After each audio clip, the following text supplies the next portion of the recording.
नमस्कार, आदाब, सत श्री अकाल और अस्सलाम वालेकुम। मैं हूं मोहम्मद अहमद काज़मी, लेकर आया हूं आपका पसंदीदा कार्यक्रम आपके रूबरू। अयोध्या में राम मंदिर के लिए सुप्रीम कोर्ट ने जो फैसला दिया था, उसके बाद अब बहुत से ऐसे वाक़यात हो रहे हैं जो अब तक आप ख़बरों में सुन चुके होंगे, देख चुके होंगे। अयोध्या में जहां बाबरी मस्जिद थी वहां राम मंदिर बनाया जा रहा है, लेकिन उसमें मुश्किलात भी आई हैं कि नीचे भुरभुरी ज़मीन और सरयू नदी के बहने की भी अब तक आपके पास सूचना है, खबर आ चुकी है। इसके अलावा जो कुछ अब हो रहा है चंदे के लिए, जिसको कहा जा रहा है श्री राम जन्मभूमि तीर्थ क्षेत्र, उसके नाम से लोगों से चंदा लिया जा रहा है। और ऐसा लगता है कि पूरे मुल्क में एक पोलराइजेशन के लिए एक बड़ी कोशिश है, जिसमें अब तक कई फसादात हो चुके हैं, मस्जिद पर हमला हो चुका है, नारेबाजी जो कुछ हो रही है वो बहुत ही ख़तरनाक है। और इसके आगे क्या कुछ है, क्या होने वाला है, क्या इसके पीछे मंशा है, ये जानने के लिए मेरे साथ ख़ास मेहमान हैं अनीस अहमद ख़ान साहब। सीनियर जर्नलिस्ट हैं और आरएसएस बीजेपी के काम करने के तरीक़ों, कार्यशैली पर ख़ास नज़र रखते हैं। अनीस अहमद ख़ान साहब, वेलकम है आपका मीडिया स्टार वर्ल्ड में। आप बताइए कि ये चंदे का सिलसिला, इसे चंदा कहा जाए या ज़बरदस्ती एक्सटॉर्शन कहा जाए, चूँकि जिसके दरवाज़े पे कोई चला जाएगा वो उसके लिए इनकार करना मुश्किल हो जाएगा। इवन मुसलमान के दरवाज़े पर अगर कोई चला जाए राम मंदिर के नाम पर, और वो ऐसी भीड़ हो जो ख़तरनाक किस्म के नारे भी लगा रही हो, कौन मना कर सकेगा? आखिर इस सब के पीछे क्या मंशा है? इस सब के पीछे चुनाव है। ये इन्होंने तो, हमारे जो मोदी जी हैं या जो सरकार है, ये 2014 में आई थी, तो ये श्री राम मंदिर के ऊपर ही बैठ के इसने इलेक्शन जीता था। और जो बीजेपी का बढ़ना हुआ है वो राम मंदिर से हुआ। जब राम मंदिर को बनाने के लिए मूवमेंट निकला, रथ यात्रा निकाली इन्होंने, अडवाणी जी ने, उसके बाद जो बाबरी मस्जिद गिरी, उसके बाद आप देखिए कि इनकी ग्रोथ बढ़ती चली गई। वो मोमेंटम बनाते रहे, एक के बाद एक के बाद एक, ग्रोथ बढ़ती रही, राम के नाम पर ग्रोथ बढ़ती रही। अब आप देखिए कि वो सब हो गया, तो अब राम मंदिर बनना चाहिए। कोर्ट से फैसला हो गया, अब वो मुद्दा हाथ से जा रहा है इनके। इन्होंने 2014 से लेके अब तक कुछ नहीं किया। हर चीज़ बिल्कुल कहना चाहिए ज़मीन के नीचे धंसती चली जा रही। GST से लेके इनकी अपनी, प्लस आप देखिए तो बेरोज़गारी, कोई भी मुद्दा उठा के देख लीजिए, महंगाई, सब आसमान छू रही है। यानी मोदी जी के राज में सबसे बड़ी बात तो ये होने वाली है कि एक सेंचुरी लगने वाली है। इसको क्रिकेट की सेंचुरी ना समझें आप, इसको पेट्रोल की सेंचुरी समझिए, पेट्रोलियम की। 100 रुपये लीटर पेट्रोल होने वाला है, जिसके ऊपर बहुत पहले कहते थे कि अगर ये हो जाएगा तो इतना 100 रुपये बिकेगा पेट्रोल। सरकार आ गई तो वो 90 तो पहुंच ही गया है। हाँ, वो कह दिया जाएगा कि पैदल चलो भाई, क्या ज़रूरत है गाड़ी में चलने की। हाँ, सेहत के लिए अच्छा रहेगा। सेहत के लिए अच्छा रहेगा। अब आप ये देख लीजिए तो ये पूरा का पूरा हो रहा है जैसे अब। और इससे क्या है कि एक वही पोलराइजेशन का माहौल बनाया जा रहा है चंदे में। जी। पहले ये था कि भाई 100 करोड़ रुपए में बन जाएगा मंदिर और सब चीज़ें तैयार रखी हुई है मंदिर की। अब वो 1000 करोड़ पहुंच गया। आपने लेटेस्ट जो आई है वो 1000 करोड़ रुपये पहुंच गया है। तो अब 1000 करोड़ रुपये कहाँ से इकट्ठा किया जाए? उसके लिए इन्होंने चंदा यात्राएं निकालना शुरू कर दी। इसको हमें चंदा यात्रा कहते हैं, क्योंकि उन्होंने कुछ नहीं किया। और लेकिन ये जगह जगह निकल रही हैं। विश्व हिंदू परिषद और बजरंग दल दोनों RSS के इसको ऑर्गेनाइज कर रहे हैं और खुला खेल इसमें हो रहा है।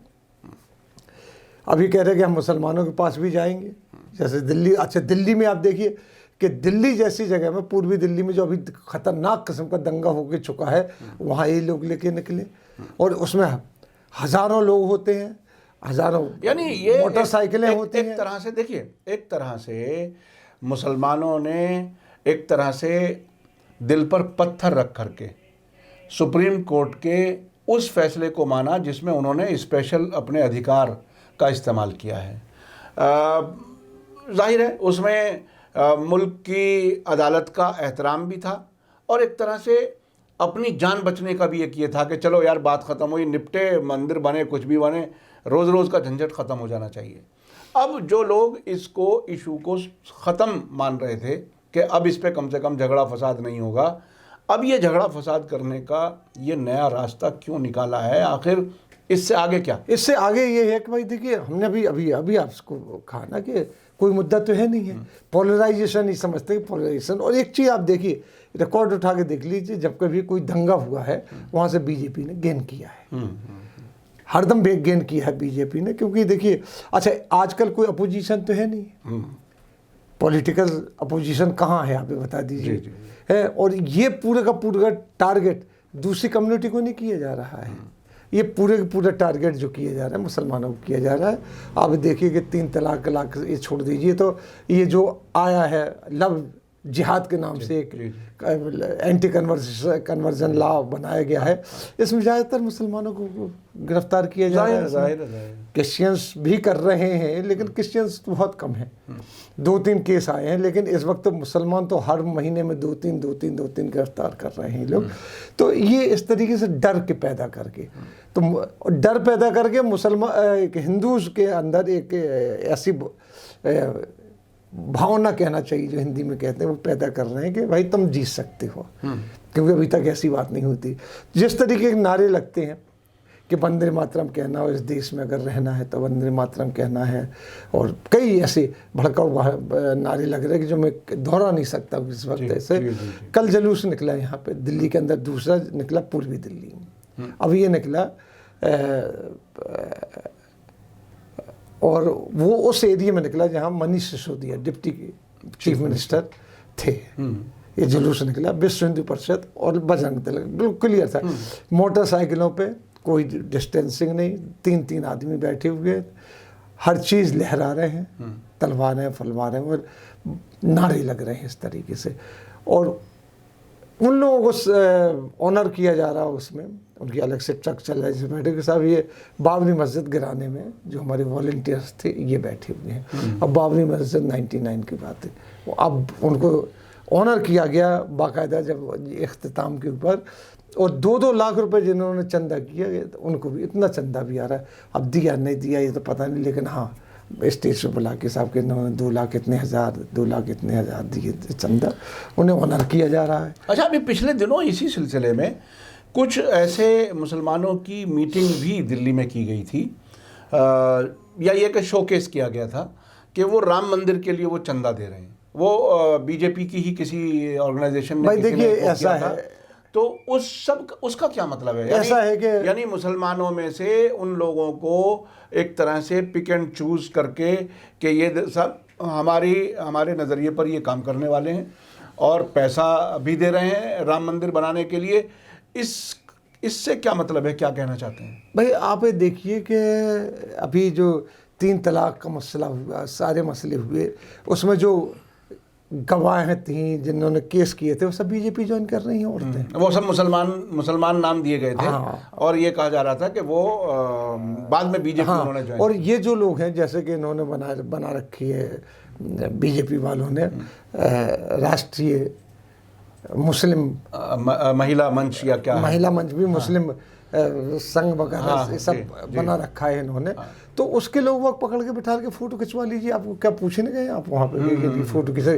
फिर इसके बाद बहुत से लोग ऐसे हैं। पूछने की बात तो ये है कि अब से पहले मध्य प्रदेश में और कुछ दूसरे स्टेट्स में ख़ास तौर पर हज़ारों की तादाद में टोपियाँ ख़रीद के लाना, बुर्क़े ख़रीद करके लाना, और जाहिर है सिर्फ वो विजुअल प्रेजेंटेशन ही तो होता है। हाँ। तो किसी को भी आप टोपी भी उड़ा लो और भाई अब जैसे कि जो भी उड़ा लो और उन्हें मुसलमान बता दो। तो ये तो अब से पहले बीजेपी वाले करते थे। बाबरी मस्जिद के जो वो थे हैं अभी भी उनके लड़के हैं जो पिटीशनर थे, हाशिम, उन्होंने कह दिया कि हम चंदा देंगे। जी। ऐसे बहुत से लोग होते हैं कि चंदा देंगे। और भाई आपके अंदर आ जाए, जैसे मेरे पास एक पर्ची रखी हुई है, आप देखिए इस पर्ची में ऐसा है कि एक साहब ने इसलिए चंदा दिया कि उनके घर के ऊपर आ गए लोग। वो कैसे इनकार कर सकते? 100 रुपये लीजिए, सब 100 रुपये ले जाइए। कुछ मुअज़्ज़िज़ लोग थे और भीड़ थी। अब मना करें तो एक बात हो जाए। तो ये जो बात है, लेकिन ये तो है ही,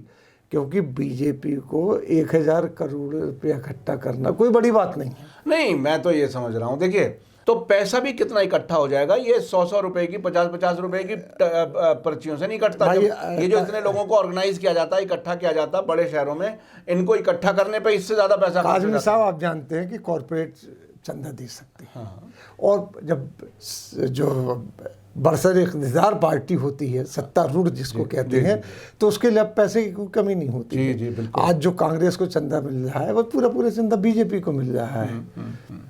उसी तरीके से अब वो उसकी क्या, तो पहले 100 रुपये बहुत वैल्यू रखते थे, अब 1000 रुपये उतनी वैल्यू रखते, तो उतनी पैसा मिल रहा है। ये सारी चीज़ें चल रही हैं, उनको पैसा नहीं है। ये इलेक्शन कैंपेन है, वो जिसको कहते हैं पोलराइजेशन, पोलराइजेशन का हिंदी में ध्रुवीकरण भी कहते हैं। हाँ। तो उसकी बात है कि हिंदू एक तरफ इकट्ठा हो जाए, जो यूथ आ रहा वो इनके साथ नहीं है। हाँ।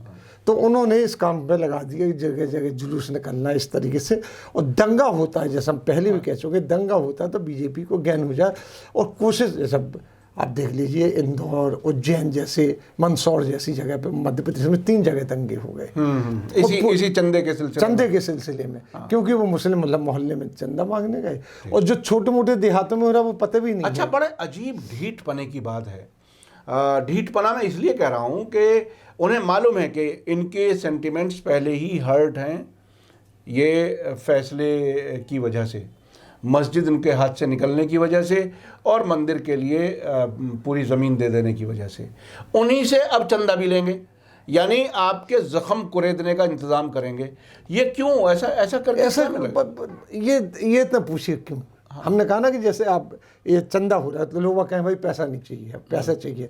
अब कहते भी इनके जो ऊपर ऑफिसर बैठे हुए जो जैसे कि ये हैं स्वामी गोविंद वल्लभ जिस तरीके से हैं, वो कहते हैं हमें सब कॉर्पोरेट से चंदा नहीं चाहिए, हम तो जनता से मांगेंगे, ताकि ज़्यादा से ज़्यादा लोगों को जोड़ा जा सके और ये दिखाया जा सके।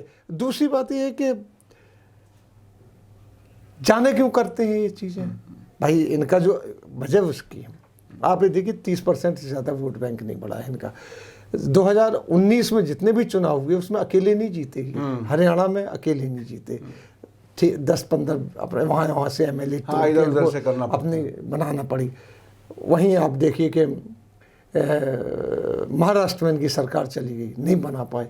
कई जगह ऐसा हुआ कि जीते जरूर, जैसे बिहार में जीते हैं, बिहार में ये नहीं जीते हैं, बिहार में इनको सरकार बनाने के लिए अलायंस पार्टनर, और वहाँ पे मतलब जो तेजस्वी यादव है वो उसकी भी वो भी जो ग्रेट अलायंस महागठबंधन था उसमें भी जीते हैं लोग। सिर्फ ये है कि ये कुछ 10-15 सीटों का फ़र्क है दोनों लोगों में। वो 122 पहुँचे हैं, 110 पे रुक गए थे। वो तो आखिर में तकरीबन 20 सीटों के बारे में गड़बड़ी जो हुई इलेक्शन कमीशन, तो ये वो भी चीज़ें हैं अगर ये। अच्छा, और ये सबसे अच्छा इसकी आप देखिए, राम मंदिर बनने की तारीख ये थी कि 1 साल में बन जाएगा, पिलर भी तैयार है, ये सब। तो उस दिन आपसे ही बात हुई इसमें ऑन द कैमरे पे। तो इस तरीके से बना रहे हैं कि बड़े छिपा के बना रहे हैं, उसमें नीचे नदी निकल आई है, उसके नीचे वो रेतीला होगा। अब पिलर खड़े नहीं हो सकते, जब बाबरी मस्जिद वहाँ 400 साल से खड़ी थी, इनके पिलर नहीं खड़े हो सकते। ये तमाम चीज़ करके उसको खींचेंगे ये MPs के चुनाव के, संसद मतलब पार्लियामेंट के चुनाव तक खींचेंगे, 2024 तक। क्योंकि ये इन्होंने समझ लिया कि हम स्टेट में रहे ना रहे, सेंटर में रहेंगे तो हमारी सबके ऊपर पकड़ रहेगी। तो ये इसी तरह से मंदिर को एक और इलेक्शन के लिए इन्हें इस्तेमाल करना अब है। ये करते रहेंगे, करते रहें। हाँ, क्योंकि देखिए इसमें एक बात है, सोशल मीडिया की वजह से जनरेशन बहुत जल्दी चेंज हो रही है। अब ये जनरेशन, पुराने लोग थे राम के नाम पे, मंदिर के नाम पे धुल जाते थे, ये जनरेशन कैरियरिस्ट है। उससे कह दो कि सब अरब में, अब आप जानते हैं, आपके भी जानने वाले अरब में, तो अरब में कितने हिंदू नौकरी कर रहे हैं बैठ के, और जो बिल्कुल सेकुलर है, जिनको मतलब नहीं है यहाँ के किसी पॉलिटिक्स से। तो हमारे आपके लोग भी हैं, उनको कुछ मतलब नहीं है, लेकिन एक चंद लोगों की भीड़ चलती है। वहाँ के लोकल MLA ने कह दिया, लोकल काउंसिलर ने कह दिया भाई तुम्हें चलना, तो लोग कहते चलो भाई, क्योंकि उनसे काम पड़ते हैं। इस तरीके से भीड़ इकट्ठी हो जाती है। उन्होंने कहा सब 1000 मोटरसाइकिल होने चाहिए, तो हर घर में मोटरसाइकिल लोग लेके पहुँच जाते हैं। कल जो हमने जुलूस देखा तो इतना ख़तरनाक किस्म का जुलूस था, तलवारें लहराई जा रही थी और तमाम ऐसे प्रोवोकेटिव नारे लग रहे थे कि जिसमें कि यानी जब ना झगड़ा करने की वो हो तो ये बहरहाल बहुत ही अफसोसनाक सूरत हाल है। अब मंदिर भी सुकून से नहीं बनाना, इसमें इसके नाम पर भी फैसला होने के बाद भी झगड़े फसाद हंगामे करने का मकसद इस चंदे के ज़रिए बहरहाल हासिल करने की कोशिश की जा रही है। ये बार बार देश को एक तरह से समाज को बांटने का इंतज़ाम किया जा रहा है, नफ़रत बढ़ाने का काम किया जा रहा है। मुसलमान एक तरफ सब्र करके वक्त गुजार रहा है, उसका इम्तहान और सख्त किया जा रहा है। अब से पहले सिर्फ आपको अयोध्या की मस्जिद की ज़मीन मंदिर को दिए जाने पर सब्र करना था, अब आपको अपने हाथ से चंदा भी देना है। अगर आप चंदा ना देने वाले लोगों में आइडेंटिफाई हो गए तो फिर आपके लिए और मुश्किल आएगी, ऐसा कुछ लोगों का सोचना है। अनीस साहब, बहुत बहुत शुक्रिया, आपने वक्त दिया मीडिया स्टार वर्ल्ड के लिए। हम इस किस्म के इश्यूज़ पर इसलिए बात करते हैं कि देश के अंदर भी देश के बाहर भी जो भारत के देश के हमदर्द हैं उन्हें बहरहाल गौर करने की ज़रूरत है, समझने की ज़रूरत है। और हम तो बार बार यही कहते हैं कि मुल्क की तरक्की तभी हो सकती है जब सभी समाज के लोग मोहब्बत से, प्यार से एक साथ रहें और एक दूसरे के इमोशंस का, सेंटिमेंट्स का भी ख्याल करें, रिस्पेक्ट करें। इसी के साथ मुझे दीजिए इजाज़त। धन्यवाद, शुक्रिया, जय भारत, जय हिंद। मीडिया स्टार वर्ल्ड के और वीडियो देखने के लिए हमारे चैनल को सब्सक्राइब करें और सीधे नोटिफिकेशन पाने के लिए बेल आइकन दबाएं। और अगर हमारी खबर सच्ची और अच्छी लगे तो अपने व्हाट्सएप, इंस्टाग्राम, फेसबुक और ट्विटर अकाउंट पर ज़रूर शेयर करें।